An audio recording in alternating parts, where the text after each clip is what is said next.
नमस्कार दर्शक बंधु पाणीपाग खबर आप समस्त को स्वागत। आसूची लघुचाप प्रभाव में राज्य में प्रबल वर्षा। जुलाई प्रथम सप्ताह सृष्टि हो पारे लघुचाप क्षेत्र प्रभाव में राज्य में प्रबल वर्षा नहीं सूचना देछि विभाग। तेज केवेठारु राज्य में लघुचाप प्रभाव में वर्षा हेब केउं सब जिला मानकु प्रबल अति प्रबल वर्षा नहीं एबेठारु पाणीपाग विभाग येलो वार्निंग जारी करछि निश्चय जानतु। एबे सक्रिय लघुचाप प्रभाव में आज राज्यर केतेक स्थान में वर्षा संभावना रही उपकूल जिला समेत उत्तर में वर्षा नहीं सूचना देछि विभाग। तेज आगामी 24 घंटा मध्य केउं सब जिला मानक बिजुली घड़घड़ी सांगक वज्रपात नहीं सतर्क करेछि पाणीपाग विभाग और आगामी किछि घंटा मध्य केउं सब जिला मानक मध्यमरु प्रबल वर्षा देखा मिलिबो। से नहीं एबे पाणीपाग विभाग कोन नुआ रिपोर्ट जारी होइछि निश्चय नजर पकांतु। ता पूर्व वीडियो को लाइक करंतु, चैनल को सब्सक्राइब करी शेयर करंतु।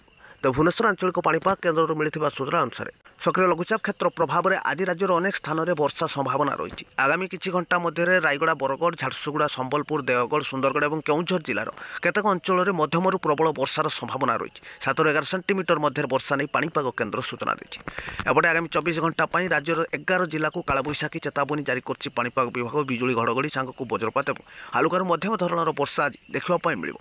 विशेषकर उपकूल समेत उत्तर ओडिशार प्राय अंचल में घड़घड़ी को वर्षा वज्रपात लगी रही। तेज से सब जिला हूँ बालेश्वर, भद्रक, केन्द्रापड़ा, जगतसिंहपुर, कटक, जाजपुर, मयूरभंज, केउंझर, देवगढ़, सुंदरगढ़ और झारसुगुड़ा जिला। आगामी 24 घंटा मध्य समस्त जिला मानक बिजुली घड़घड़ी सांगक वज्रपात संभावना रही और अधिकांश स्थान में हालुका व मध्यम धरणर वर्षा नहीं पाणीपाग केन्द्र सूचना देछि। जुलाई प्रथम सप्ताह आसूची पुणी लघुचाप क्षेत्र प्रभाव में वर्षा संभावना नहीं सूचना देछि विभाग। उत्तर बंगोपसागर पार्श्ववर्ती अंचल में सृष्टि हेब लघुचाप और 4 ରୁ देखा मिलिबो लघुचाप प्रभाव में वर्षा। 6 ରୁ राज्य में प्रबल अति प्रबल वर्षार संभावना नहीं पाणीपाग केन्द्र सूचना जारी होइछि। तेज राज्य को आसूची पुणी लघुचाप जार प्रभाव में राज्य में 4 ରୁ 7 मध्य वर्षार संभावना थिबा कुआଯାଇଛି।